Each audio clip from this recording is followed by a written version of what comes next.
I was my own accountability partner. Still to this day.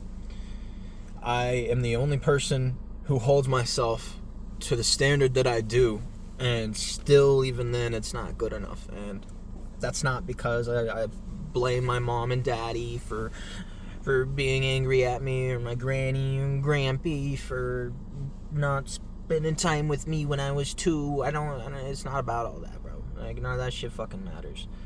It's about who you want to be at the end of the day. What are you willing to do to get to where you want to be? How long are you going to listen to your own fucking excuses until you get sick of them and you're like, nah, dude, I'm actually just going to fucking do something about this. I'm sick of feeling like this, about my output, about the work, about, at the end of the day, knowing you can do more, like, just all of it. You reach a limit where you just have to start and never stop, and you stay in motion, because the fear of quitting is scarier than what you're actually fucking pushing for. You know, I've never done any of this shit to be famous. It's just been my vessel. It's been my outlet. It's been what's kept me alive and what's afforded me the ability to keep fucking going. Because I had something to push for. And the fact of the matter is, nobody's going to tell you to post. Unless you have a fucking manager who's getting a cut of your earnings. Or your mom who's been putting you into talent competition since you were fucking 9. Like, nobody's going to show up for you and actually put in the work for you. Nobody's going to force you to do it if you give up on yourself. Okay? They'll just let you sit most of the time. Unless you have a really core, structured community of people who give a damn, which, if you are, congrats. I'm happy for you, genuinely. Keep scrolling. This video is not for you. This is like the side of the internet where we're fucked up, but we're working on it. Emphasis on working on it. The second you stop and you put your hands up and you're like, okay, I'm done, I give up,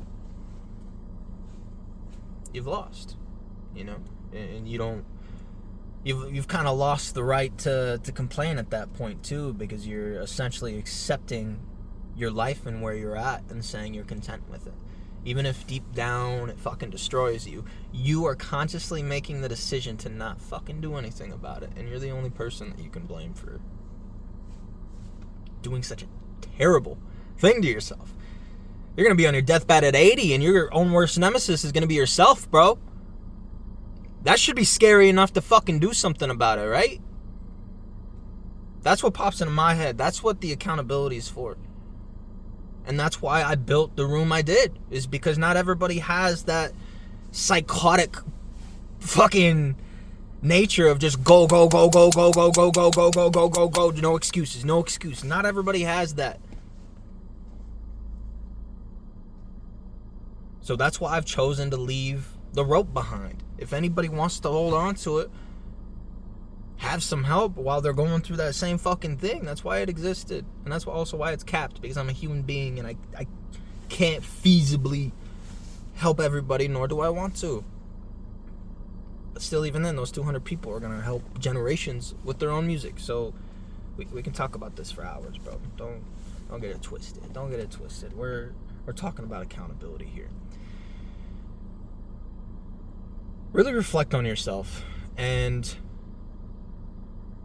pay attention to the people you spend time with the most, or where you spend time the most. Think of it like a gym, bro. You don't pay for a gym membership because you can't walk in a fucking Walmart or a Dunham's and get yourself a pair of fucking dumbbells or like a milk jug with some sand in it or some shit. You could fucking do that at any point, bro. You pay for the gym membership because of who you become while you're inside of the building. You push to be better. The accountability is around you.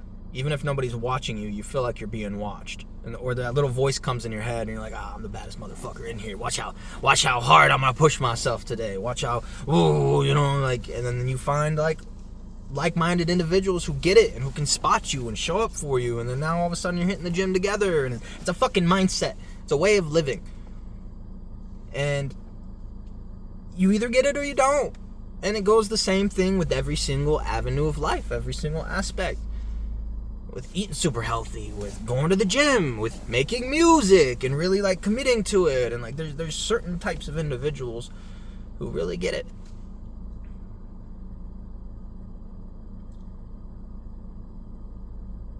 I hope you have that form of accountability in your life. I genuinely do. And if you don't, and you have no means to make it prevalent in your life, be that for yourself. You have to be. Because clearly nobody else is doing it. Nobody else was doing it in my life. Everybody else was kicking my ass while I was down. And eventually I just hit a point where I was like, I'm fucking sick of this, bro. I'm sick of this shit. I've been through way too fucking much to continue and live the rest of my life by somebody else's standards. Some random ass stranger on the internet who doesn't even know my name, knows nothing about me, won't be at my funeral. And how easy it is to block you and get you the fuck out of my world if I don't want you here, bro. That mindset switches everything. Your presence is a gift, if nobody's told you that lately. You're amazing. Keep your head held high. Everything happens for a reason. And the sooner you realize that the magic happens through the work, not waiting for somebody to come save you, your whole life's gonna fucking change. Because after you put your head down for 4 years, you put it back up, you're gonna be a completely different person. I promise. You can take me up on that too. Come back to this video.